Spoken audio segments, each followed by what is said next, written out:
Okay, good morning, everybody. Welcome to today's open forum. Thank you all for coming in. It was a little different than what we planned. And we're about to talk about we plan to have an attorney here to discuss the new forms, but they are not ready. And the reason why they aren't ready is because of some different changes that they've made in the settlement and things that they've negotiated. And they're much more restrictive than we thought they were going to be even. We'll go over that in just a minute. Does anyone have anything they'd like to discuss before we start? All right, nothing in the chat except good morning. All right. Let me share my screen and we'll get started.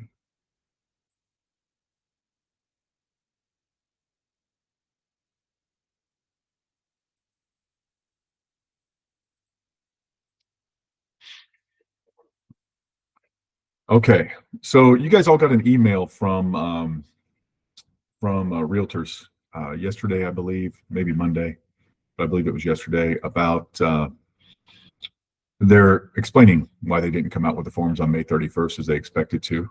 So let's look at some of the things that they're going to change about this. So first thing I want to tell you guys is it's about time to start using these and making sure that your compensation is right in there and that it's put in there. Because if you sign somebody up for 90 days right now, they're going to go into that area where the MLS does not require compensation. So it's about time to start make sure you're using the buyer brokerage agreement. The one that's there now, that is definitely going to change. You'll see that when you look over some of these things you'll see are no longer going to be allowed in there. But for now, use them. And they are there's a couple of things that we need to discuss in here because they're going to be more and more complicated, and we're going to determine how we're going to make sure that they're completely enforceable as well. So let me do this. Make it a little bigger where you guys can read that. Check your emails, though. You have these in your email if you are a realtor. Okay, written buyer agreements 101.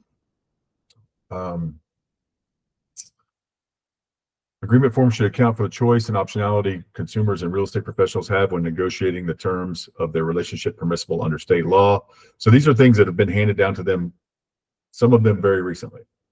When they were coming up with the forms, FARBAR forms, this is what the NAR and the Justice Department have handed down.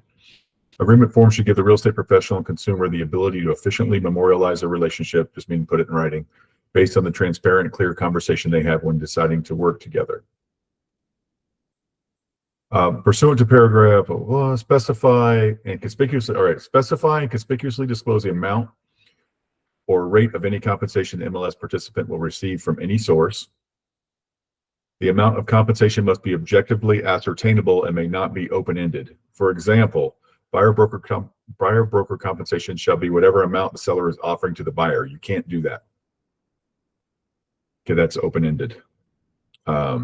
Include a statement that MLS participants may not receive compensation from any source that exceeds the amount or rate agreed to with the buyer. So this is what the form, you don't have to include these. You don't have to do this stuff. This is what's going to be on the form now. So the form will say that MLS participants may not receive compensation from any source that exceeds the amount or rate agreed to with the buyer. So if you put 3% on there and you're offered 3.5%, or you're offered a bonus, or you're offered whatever, that's what they're saying is you can't do that, or you can't take any bonus on top of that, and you can't open-endedly say, and 3% plus any bonus offered. So new builders offer bonuses. Sometimes a regular listing will offer a bonus if they have a contract by X date, full price contract by X date, they'll give you a bonus. That'll no longer be acceptable. Of course, they can't say that on the MLS anymore, but new home builders can say it when you come in there. Disclose any conspicuous language that broker commissions are not set by law. Disclose inconspicuous language that broker commissions are not set by law and are fully negotiable, and include any provisions required by law. They are really coming after your commissions. I mean, if I get a bid to fix my fence, it doesn't have to say, oh, this bid is negotiable. They're really coming after, it's ridiculous. But it's something we're going to have to live with. And that's what the form is going to say that. You guys are not going to have to say that. You just need to know that this is going to be on the form. While not required by other considerations, NAR policy change, there are several other considerations and contractual provisions for MLS participants, associations, MLSs, and other form providers to consider when creating or updating written buyer agreements. Format: agreements should be organized, written in understandable terms. Okay, you guys don't need to know about that. Caution to avoid pre-filling key terms with length of the agreement and compensation to avoid changing provisions without legal notice. You guys don't have to worry about that. That's all the FAR and BAR. Consider all type there. So this is what they're going to do when they make these forms. They're going to consider all types of written buyer agreements permitted by state law, including short form, limited service, agency, non-agency, transactional, customer, among others. Agreements, they already do clearly articulate the services that we provide the buyers. Should clearly disclose all contractual obligations of the buyer, duties of confidentiality owed to the buyer, the equal housing opportunity statement, warnings where wire fraud, video. Okay. MLS participants and buyers can negotiate and agree to the duration of the agreement, including whether the term is automatically extended until closing upon purchase contract ratification. If that's something, obviously you need to have that in there. Buyer agreements may include provisions addressing termination with cause and without cause by both buyer and the MLS participant. Termination by the buyer may also address whether there is a carryover period like you guys have now, or compensation may be owed to MLS participant. The buyer terminates a written buyer agreement and subsequently executes a purchase agreement within an agreed upon time following termination of the buyer agreement. Compensation and fees. In addition to the mandatory provisions above, MLS participants and buyers may agree to retainer fee, just like now, and address whether any retainer is included in total compensation, crediting as compensation and or refundable, just like now, except I think right now it's never refundable. Conflicts of interest. Consider addressing how MLS participants resolve potential conflicts of interest during the term of the agreement, including disclosure and consent for representing other buyers submitting offers on the same property like we have now. Dual agency, designated agency, or transaction brokerage and dispute resolution, similar to what we have. Policy will not dictate type of relationship the professional has with a potential buyer. For example, agency, non-agency, exclusive, non-exclusive. So we can give you those options. Term of the agreement, obviously you come up with that. Services to be provided, what you're going to do, and type or amount of compensation charged. For example, $0, X flat fee, X%, or X hourly rate. You can absolutely work for hourly rates if you want to. You can work for a flat fee. Say, I'm going to do it for. So we have an agent already doing a minimum flat fee. We're doing a flat fee, and we have one doing 4%, just saying 4%. Now, I don't know that that's going to be legal in the future to say 4%, knowing that we'll probably get 2.5 or 3 and not pursuing that other percent. But this happens to be the client that this agent is doing this with is a $175,000 condo client, so they're doing 4% or $7,000 minimum. So that's something to consider. Now, legally, I'm not a lawyer, but legally it doesn't seem like it's going to be okay to pursue. Certainly okay to pursue the $7,000 or 4% if that's what's on the agreement. But to choose when and when not to pursue it I can't believe that's legal and that's ever going to hold up. So I pursued it with client A, but I did not pursue it with client B because it was high, so I didn't include, so let's say somebody's buying $1 million house and we put on the agreement 3%, but I only got 2.25. So am I going to pursue the rest of that percentage with them and maybe ruin my relationship with this client who buys a lot of stuff with me? And then on somebody else, so I don't pursue it on that one, but on somebody else who buys $150,000 condo, and it's only going to be $600, I pursue it with them. Right? The difference in commission is only $600, but I pursue it with them and they're fine. Okay, $600. but I don't pursue it with the one that's going to be, $10,000. So how can that be? I can't imagine that that's going to be held up in court when somebody fights that. Because the first thing I would say if they tried to pursue that with me and I'm the buyer, I would say, have you pursued this with everybody who's ever done this? Right? So that's what my lawyer would ask, most likely. Not a lawyer. So those are some of the things. Let's go back to this. If you look back at this email, which let me show you what this email looks like.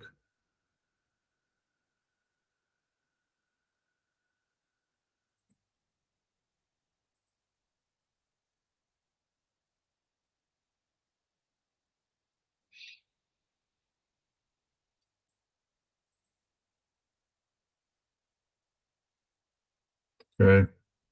So this is what the email looked like. It's from the National Association of Realtors, Settlement Resource Update, Guide to Written Buyer Agreements and New FAQs.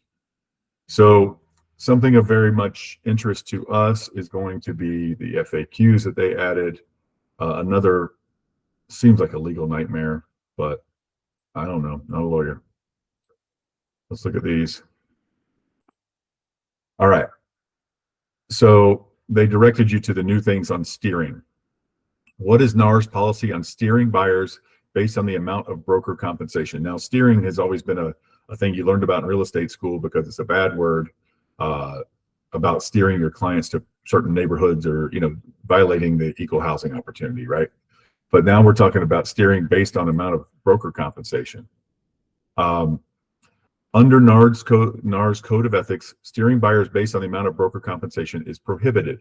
That's always been the case. Kind of hard to enforce, and I've never seen it enforced, but I'm sure it has been before. Realtors must pledge themselves to protect and promote the interests of their client, putting their client's best interest before their own. A realtor must never put broker compensation before their client's interest. Now, let me ask you this. If my buyer is having a hard time coming up with a down payment and a seller doesn't want to offer their broker, now they've already entered a legal agreement with me where they owe me that money. Well, they owe my brokerage that money. And now the seller's not offering anything. Am I working in my client's best interest if I tell them, well, you also have to come out of pocket another 3%? You're buying this $300,000 house, which is almost the bottom of the market now, right? And you're buying this $300,000 house. Seller's not offering the $9,000 in commission. So add that to the money you have to bring to closing. Am I doing my client that? Or if they get the house next door that's offering the commission, am I steering if I tell them, let's get the one that's offering the commission so you don't have to, right? So is that steering to the commission, or is that doing my client what's best in their best interest? So I don't get that. And that's just from my first reading this and trying to come up with some ideas of what's actually going on here. The whole thing is, let me editorialize for a second. This is ridiculous. So realtors must be honest and truthful in their real estate communications and must not exaggerate, misrepresent, or conceal pertinent facts relating to the transaction, including facts about broker commissions. Obviously, if a realtor does anything to put their own compensation before her client's interests, they are violating this primary code of ethics and potentially violating the broker's fiduciary duties to their client. That's hard to enforce that. What was I doing? So these buyer agreements are going to be real enforceable things, obviously, because we have to enforce them. So, and there's also the matter of what to do if, are we governed by law or are we governed by the NAR? Because what to do if the buyer gets to the closing table, I have a legal binding agreement with them, and they say, I don't want to pay Ryan's commission. One of our agents went to a class where they told him, oh, you just have to fight them after closing for that. Well, wait a minute. What if the seller says, I don't want to pay the part of the listing commission? I don't want to pay any commission. I don't want to pay my listing agent. Well, you have a listing agreement. You have to. Well, why is it listing agreement any more important than the buyer agreement? It's not. I mean, legally, right? So I don't know. I would hold up the whole thing. I'd say I mean, that's what I would do today until I hear otherwise, because you owe me this money. It has to be on the closing statement. That's my opinion. I'm not a lawyer, but what I would do as a business person right now, that's what I would do. You're not going to not pay me. You signed an agreement. You're an adult, just like you signed an agreement to buy the house. This whole thing is just on FAR forms, or a whole existence of this deal is on FAR forms. Why is one more important than the other? As you can see, I get pretty heated about this stuff. It's ridiculous. Does NARSOM address the theoretical possibility of steering? Who cares? Don't steer, but do what's in your best interest of your client. You guys can read this on your own. Can a broker tell a potential buyer the amount of broker commissions and explain who? Oh, yes, of course you have to. They owe you the money. I mean, if somebody told me you're going to owe me this money, but we might get the seller to cover it, I certainly want to know whether or not the seller is covering it, right? It's our agent who is doing this now put on her agreement also that that broker will do their best to get the seller to pay the commissions. And right now, obviously, some compensation is always offered right now until August, but they said in there they'll do their best to get the seller to pay. Now, I don't know. I don't think that's legalese and something that's going to be anywhere in any other future agreement, doing your best, but you say we'll make their best diligent effort. You see that in contracts, so maybe so. Can a listing broker explain to a seller that the buyer will know who is paying the commissions? Yes. Yeah, any question that says, should I explain something to somebody? That answer is yes. They're never going to tell you, no, don't disclose anything. Always disclose.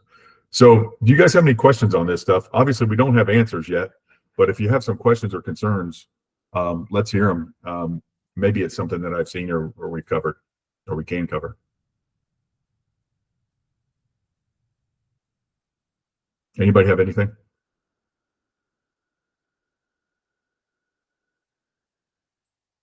Fantastic.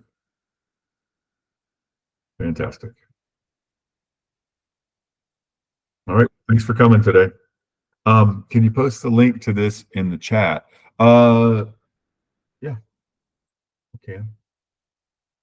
This is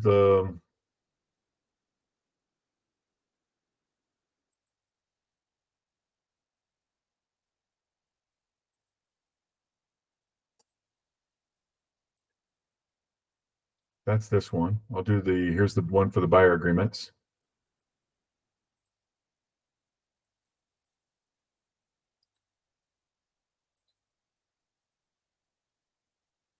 So those are the two that they sent.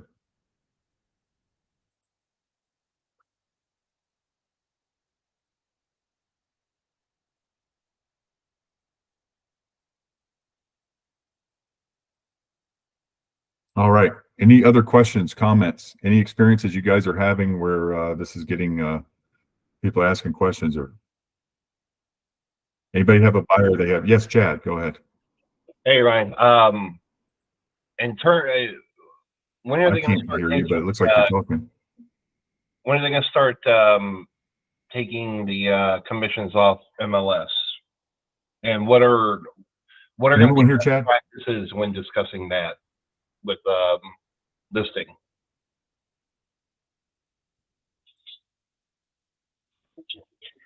Can you hear me? Can you hear me? Okay. What are going to be best practices when it comes to when they take the commission off of MLS?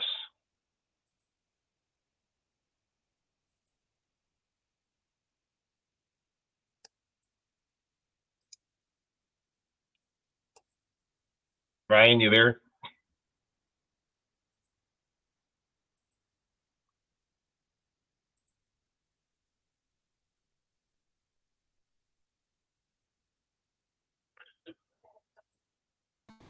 Ryan, you there? Okay, I'll just type it in the chat. I just got it. I just got your voice just now. Sorry, it took me a second to fix it. This okay.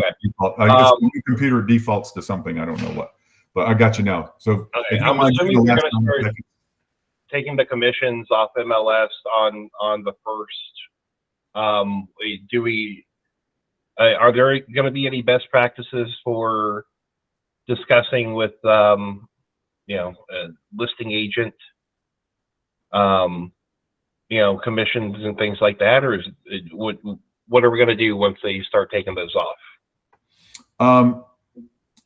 Yeah, absolutely. You ask the listing agent if they're offering anything. They say that they can put it on their website or whatever. I don't know if they can. I don't know yet if they can put a link to their website so you can see that kind of stuff. But you can't put it on MLS, but you can put it on your own website. So if you put a link to it, you put a link to it in Realtor Remarks where they can follow it. You can follow it to there. But yeah, it's absolutely negotiable now, because since they can't put it on MLS. So this whole time, no, MLS commissions have not been negotiable.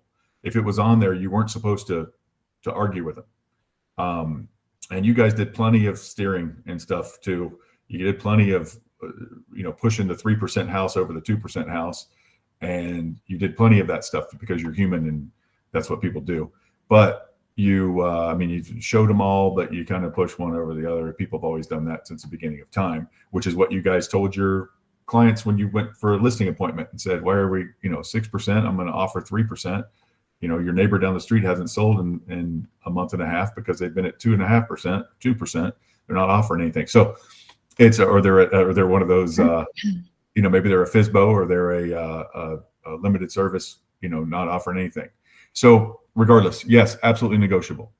Everything will be negotiable now, but not until they're taken off the MLS.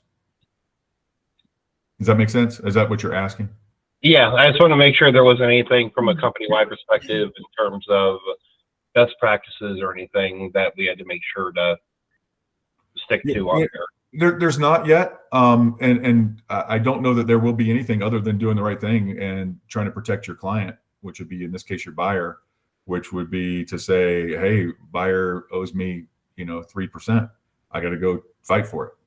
And you can certainly, even if the seller says, I'm not paying anything, you can say, we want 3% toward buyer's closing costs and prepaids, or whatever the lender will allow you to go for. You tell them that, the buyer, and you're going to talk to your lenders. We talked about this. You're going to talk to your lender and say, Chad, I know you're a lender. So they're going to talk to you and say, hey, Chad, my buyer owes me 3%. Plus they need some money for a down payment. So what can they do? And you might say, well, I can only do a total of 6% on this deal, or whatever it is. Right. Mm-hmm. So, or I can only do a total of 3%. So, you need to find them a house where the seller's offering something. And that's the buyer's agent's job then. And will they steer in that? Is that steering? That's my question. Is that steering? If I go find them a house, I can't show them a house because they can't afford it to pay me too. And they owe me. It's in a legally binding document that they owe me money. So where's that going to go legally? I don't know. But good luck proving steering on that. I mean, you didn't do anything wrong. If you're doing your best for your client. All right. Thank you. Would an email from a listing agent with percentage on the deal? Yes, but you're going to write it in your contract too. They're going to have some kind of form too. So, Nina, good question. They're going to have some kind of form too. Because I mean, you don't want to be. I don't think you want to be writing it all over. It should be in the some kind of new contract what you're getting paid. They want to disclose it to everybody. That's where it should be. Celeste was next.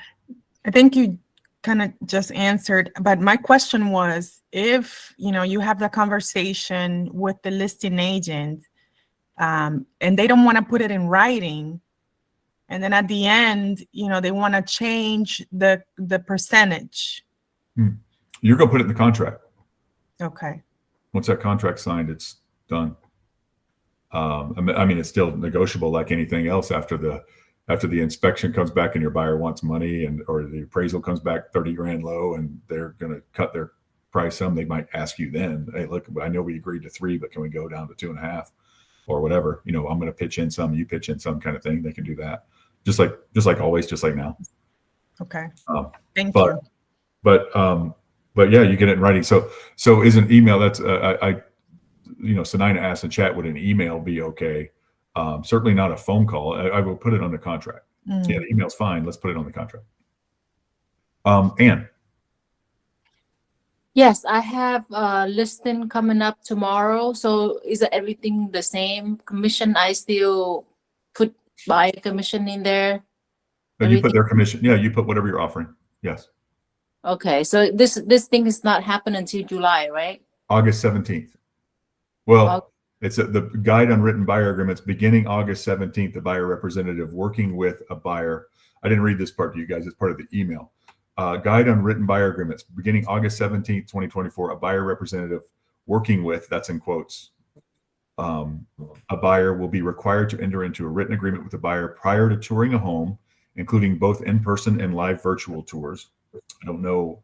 I guess if you just send them a video, I don't know. This resource provides information about what provisions must be included in the written agreement pursuant to the NAR settlement. The guide is available here, which is the link I sent you on our centralized website, facts.realtor. So all this stuff is on facts.realtor too. Okay, thank you. You're very welcome. Any other questions about this or anything else, really? This is going to be something we're feeling our way through, guys. So to go back to that, you have a listing now. Yes, you're just offering normal. It'll only change when they tell you it changes. And you know when it'll change? When it doesn't give you a place to input on the listing, doesn't give you a place to put commission for the other side. That's when you'll know. But we'll have new forms before then that'll say, because right now our forms say if it doesn't offer commission, it can't be on MLS. And it will obviously not say that in the future. I have a listing in Lake Nona. If anybody have a buyer and want to do open house, please let me know. Thank you. You're looking for someone to do an open house? Yeah, if anybody want to. Okay. An open house in Lake Nona. There's an opportunity for you guys. Thank you. You're very welcome. Any other questions on this? I'm sure there are, guys. Sure there are. Don't be shy. Barbara,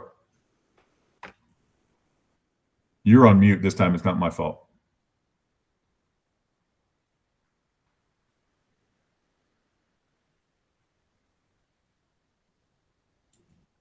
When it comes to the steering issue, is the timing of when you ask what the commission is important? I mean, should you ask that before you show the house or after, when you get ready to put in the contract? You know, it is. I don't think it's as important as as long as you know whether or not your client needs the money, right? I don't think there's any issue with the timing. I mean, I don't know why that would make a difference.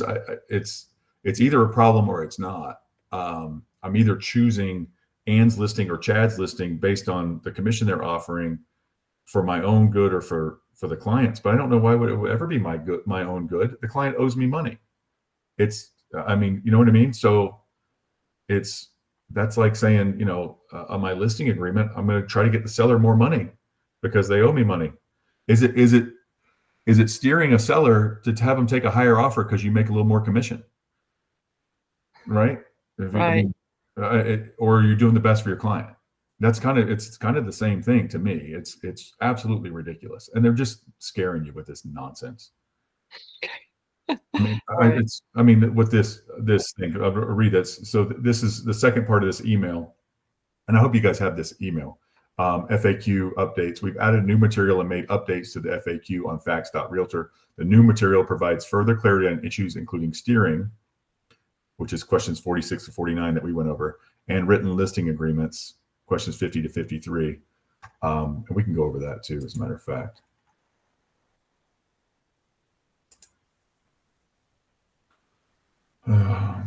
Let's go over that too. Yes, Christina.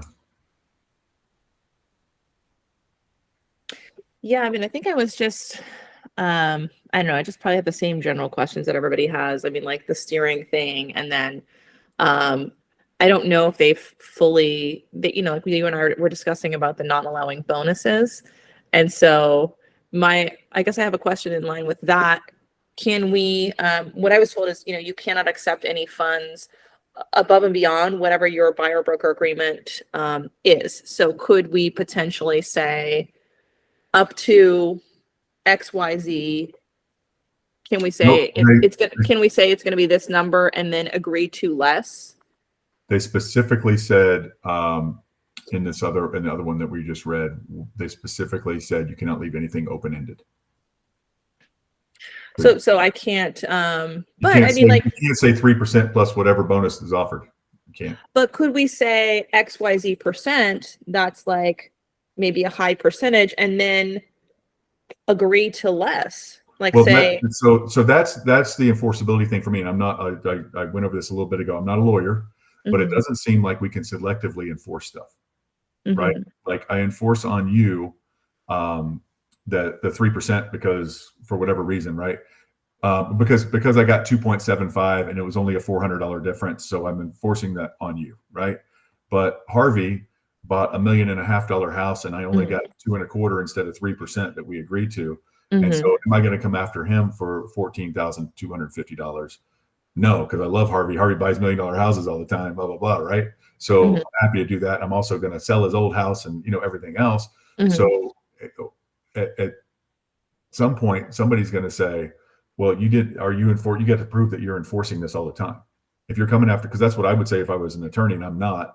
But I would say, are you enforcing this all the time? Let's see where you've enforced it before. Or are we selectively enforcing this? In which case, buzz off. So I can't believe that will all Right when shake you out said in the it's- next couple of years. What's wrong? Oh, my connection froze when you were saying somebody's going to say. So I did. They're just telling you- they'll It's just- the I entire. would tell Basically, we don't know, right? we don't know yet. It's all going to come out in the wash here, but people will get sued for that, for trying to enforce this, and if they don't always enforce it. So, Well, but I'm I thought not a lawyer, but that's what I foresee. That's what I can see. percentage, and then we had the option to choose to negotiate with the buyer. Like, let's say the seller isn't giving that percent, we could make that choice to say, you know what, Mr. Buyer, you know what, Harvey, you're great. You buy $1 million houses all the time. I'm going to choose to negotiate this down because the seller isn't. So do we not have that option? We don't know. I would think that you do, because you have the option on other deals to reduce your commission. You do it right now, right? So Right. So I it's mean- like if we have XYZ percentage and then the seller says, well, this what, and then the buyer has a discussion with me, I can choose to offer. It's just so confusing. I don't. it is confusing, but I would say, why are you choosing with some people and not with other people? Is that because Harvey's a multimillionaire and I'm broke? Right? I don't know. You know what I mean? So I don't know. Why do people get special treatment? Yeah, I mean, I feel like it's a theoretical mess right now. Well, right. That's what I mean. It's like, what is our, I just feel like this whole NAR thing has really just opened up, this whole settlement is really just, I don't know. I mean, it's just opening up all these possible litigations. And it's like, I want to make sure I'm on the right side of the law, but it's like, it just feels like it's just made everything more confusing. And it used to be more transparent where everybody was getting the same thing. And then, so now, what if I get offered a certain commission and then an agent of color gets offered a different commission? I mean, how is that not opening up the seller for potentially, another, I don't know. This is not you. Sorry. I know this is. No, it's confusing. it's not, but it's also, I'll tell you this, best practices from Florida Realty Investments: always do what's best for your client. Always do what's best for your client, and you'll be fine. On the other hand, we did talk about earlier how to enforce. What if a buyer tries to not pay you what they owe you at closing?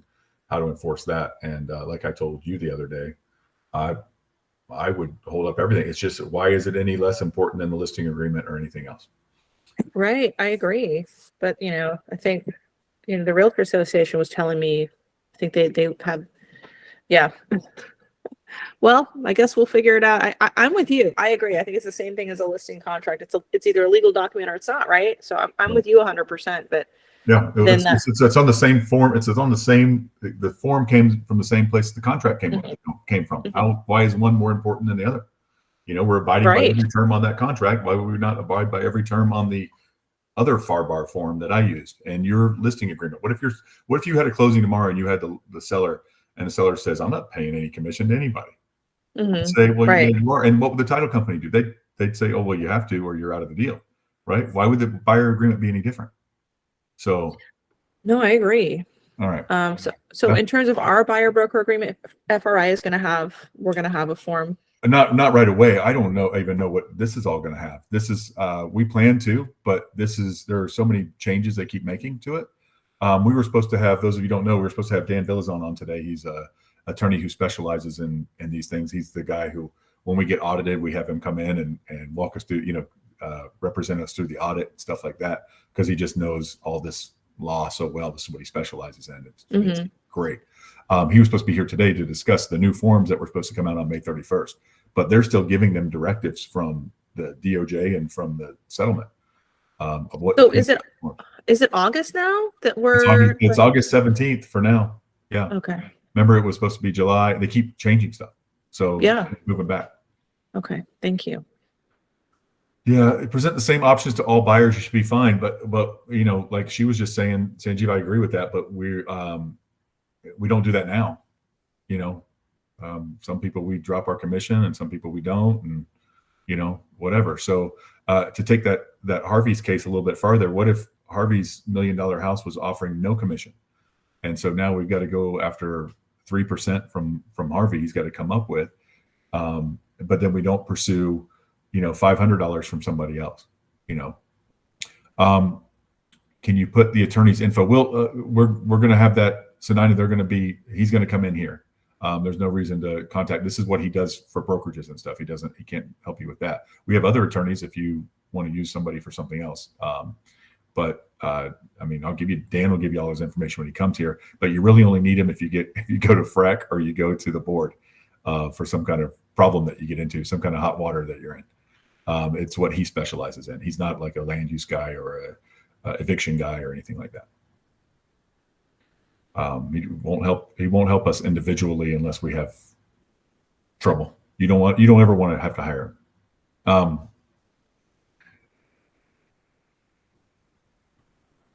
Any other questions on this stuff?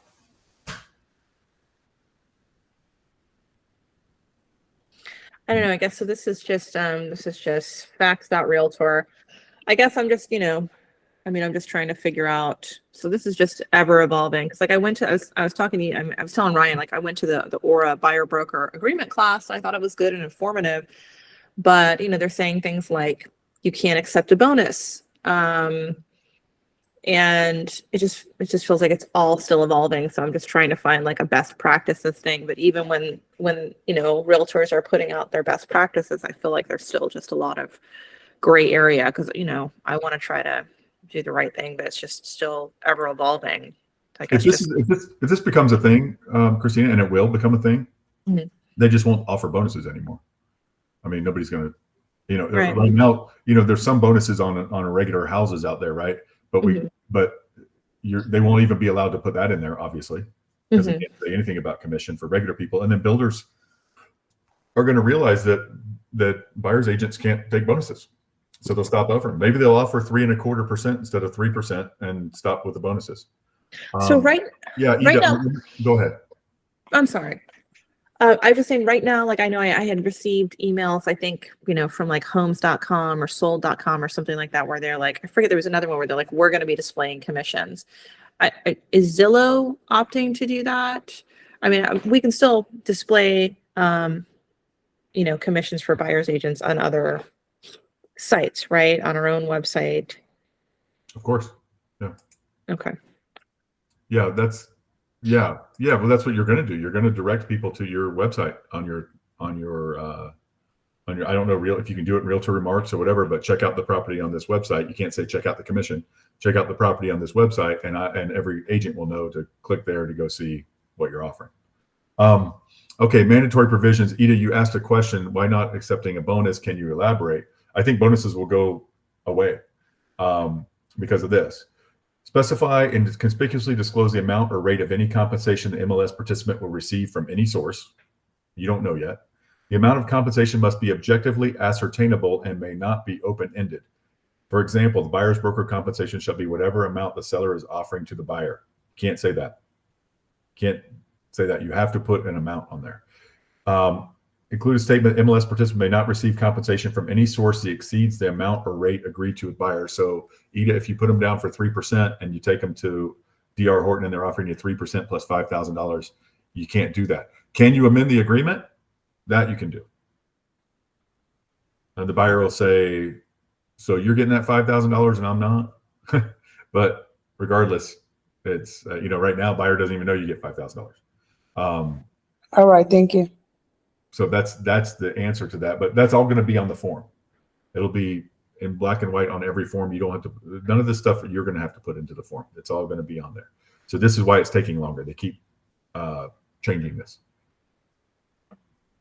I say they did change it, and whatever time they did it wasn't enough time for them to have their forms ready by May 31st. So the Florida Association of Realtors and the Florida Bar are together getting these forms together. And they've got to be hurrying because they've promised them now in the middle of June. So any other questions or comments?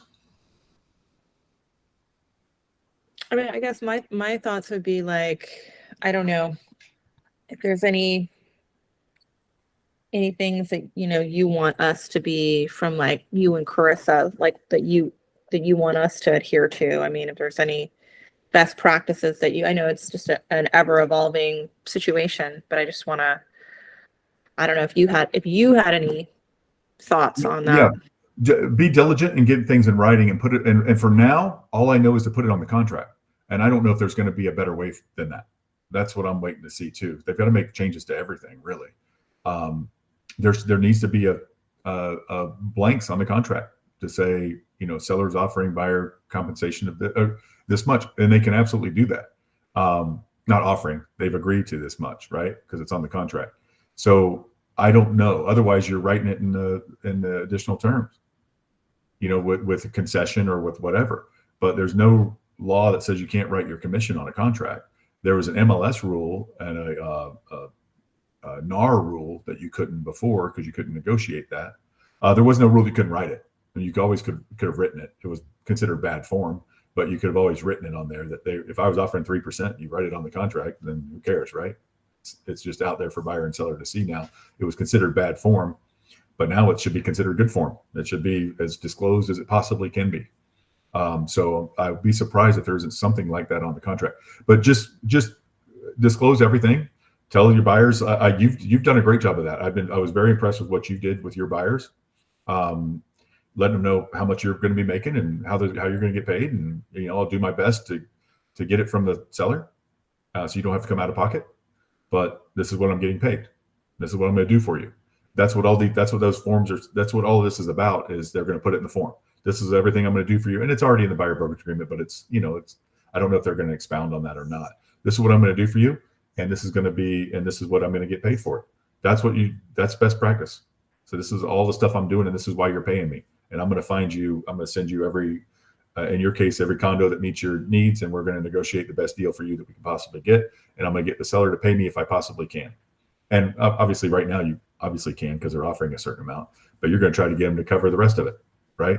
So there you go. That's best practices. You can't do any better than disclosing everything and being straightforward and honest and doing what's in the best interest of your buyer.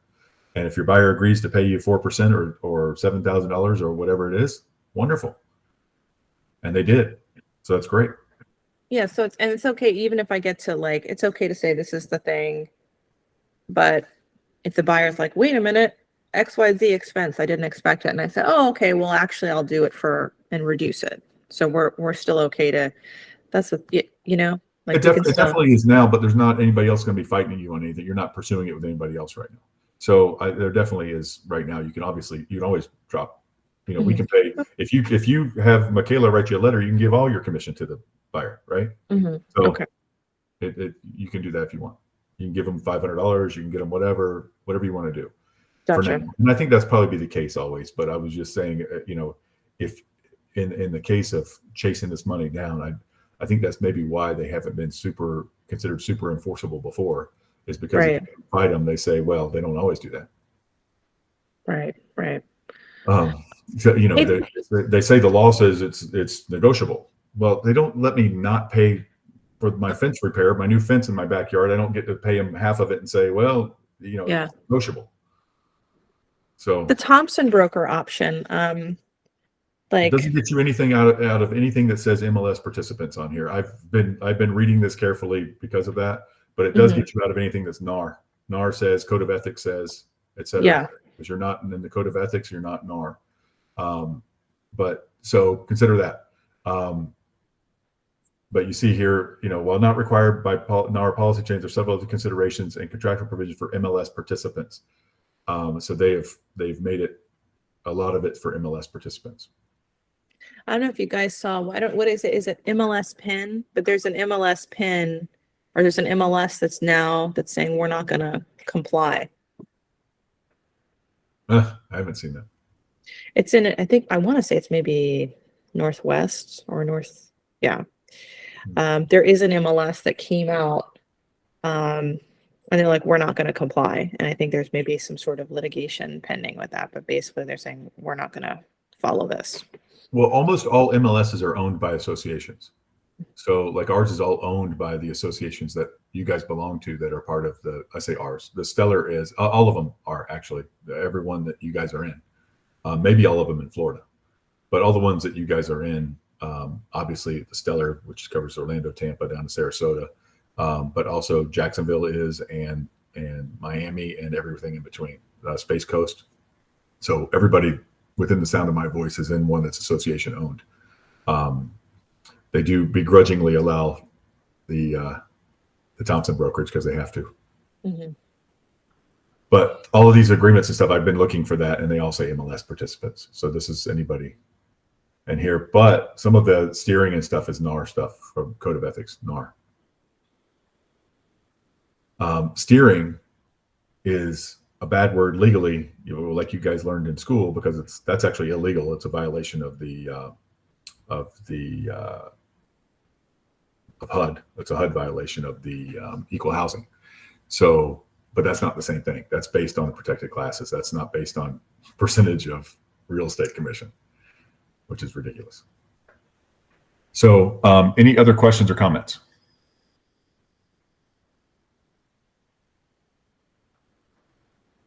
Barbara from Orlando. You're on mute. I used to be licensed in Washington State in the Northwest MLS. They're not a part of the Realtor Association. So you can be licensed there and not be a part of the Realtor Association or not. They're not connected. And they're the ones that are saying they're not going to go with the settlement because they're not a part of the Realtor Association. Yeah, and that's interesting. And you know, the Thompson thing came about because some brokers were saying it wasn't fair that I have to pay for both. I have to join this association to get MLS. MLS is a necessary part of this business, and the associations are not. And so I don't want to do this. And it, you know, doubles our costs, et cetera, right? So more than doubles it. So, so they've sued them and they won, which is why in Florida, Georgia, and Alabama, you can have a Thompson brokerage, but that's the only place. Up there, if they're not association owned, they can say, we're just a business. We don't have anything to do with that. And so everybody can be like a Thompson broker there. I say like a Thompson broker. They're just not association owned. Unfortunately, here it's all association owned, and they're going to have to abide by the realtor settlement. But yeah, maybe up there they won't have to. And I don't know how they're getting sued. Although you can be a realtor and a member of their MLS up there. So if you're a realtor, you have to abide by this, and if you're not a realtor, you don't. So I don't know how that's going to work out. So Yeah, that'll be interesting. Barbara's a member. Barbara's a realtor, and I'm not. Barbara has to follow these rules. Can't offer commission on her listings, but I can. I mean, it's, you know, it's kind of crazy. Yeah. So interesting. Any other questions? Any other questions about anything going on? All right. Well, I appreciate you all guys all coming. We have some exciting news coming up. I mentioned it briefly last week. We've got some exciting news for all of you guys coming up, and we will be on that. We're working on some paperwork for it, and we'll have you guys going. All right. Thank you, everybody, for coming. We'll see you next week. We still won't know anything next week, but we'll have some kind of presentation for you guys. It'll be fun and exciting. All right. Bye, everybody.